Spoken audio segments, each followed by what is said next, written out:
Don Mario Sorce, oggi un incontro sulle modalità del voto, ma anche sul significato che il voto assume per i cristiani, per i cattolici e non solo. Una lunga relazione dove lei ha spiegato proprio i valori di questo voto e l'importanza che assume.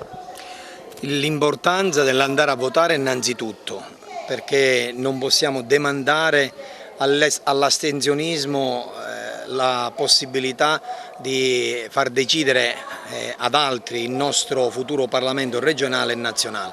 L'importanza come cittadino di andare a vivere un momento così significativo e determinante per la vita di oggi e di domani, l'importanza per il cristiano di andare ad esprimere la propria preferenza partendo dai valori e dai principi di quello che è il vivere del cristiano, perché dignità della persona umana, principio di solidarietà, giustizia sociale, sussidiarietà, un'economia che non si fondi soltanto sul profitto, questi sono i valori di quei principi rinunciabili di cui anche Papa Francesco ci ha sempre parlato. Da buon cristiano siamo chiamati a portare le nostre convinzioni anche dentro le urne. Ecco, lei come rappresentante della consulta diocesana è stata da stimolo verso l'azione politica, verso di loro, con diverse iniziative che lei ha fatto sul campo. Sì, diciamo che abbiamo fatto diversi incontri di formazione alla politica, non ultimo abbiamo iniziato l'anno scorso anche una scuola di formazione alla politica, partendo sempre dalla dottrina sociale della Chiesa. Sabato prossimo vivremo nel nostro episcopio un altro momento formativo partendo dalla lettera dei vescovi siciliani sull'impegno e la scelta dei cristiani siciliani sia per la regionale che per le nazionali. Quindi in sintesi cosa dire a chi va a votare?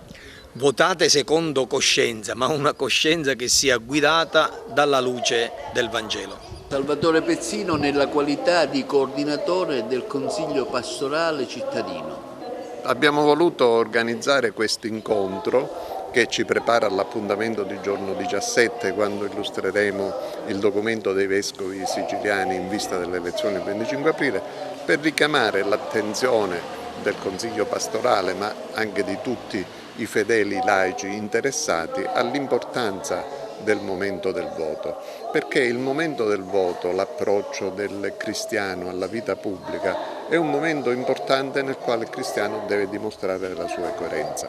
La sua coerenza rispetto a quei principi che per la Chiesa sono non negoziabili e che vanno rintracciati nelle proposte politiche davanti al quale il cristiano si trova, perché altrimenti sarebbe incoerente fare delle scelte che poi non trovano riferimento in quei valori.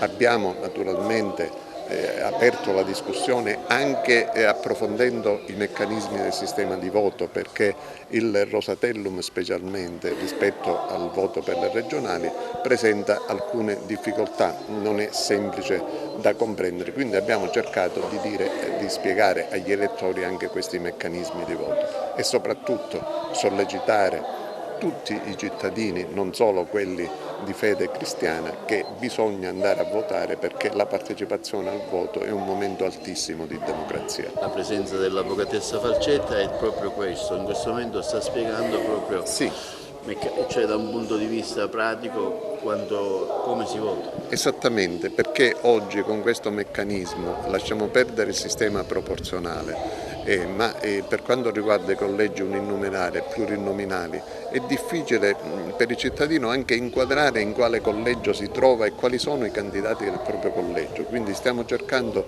di fare chiarezza su questo aspetto in modo tale che l'elettore possa essere messo nelle condizioni di poter scegliere tranquillamente e sviluppare le proprie opzioni di voto. A questo si aggiunge anche una scheda in più per il voto regionale, non lo dimentichiamo. Certo, non lo dimentichiamo e il meccanismo è diverso perché nelle elezioni regionali è possibile anche andare per un voto disgiunto, cosa che non è possibile invece alla Camera. Quindi ecco, noi auspichiamo che ci sia una grande partecipazione al voto, perché non partecipare al voto significa delegare ad altri le nostre scelte e poi non possiamo piangere sul latte versato. C'è la possibilità di un forte astensionismo considerando anche il periodo in cui ci troviamo? C'è una forte possibilità dell'assenteismo, dovete considerare che fino a qualche settimana fa il 40% dei siciliani non aveva realizzato che si votava anche per le elezioni regionali, perché era stato attirato dalla campagna elettorale che è partita con molto anticipo per le elezioni nazionali. Quindi ci auguriamo che si possa recuperare questo gap e poi vedremo come si comporteranno i giovani, perché a livello nazionale ci sono 4.700.000 giovani che voteranno per la prima volta.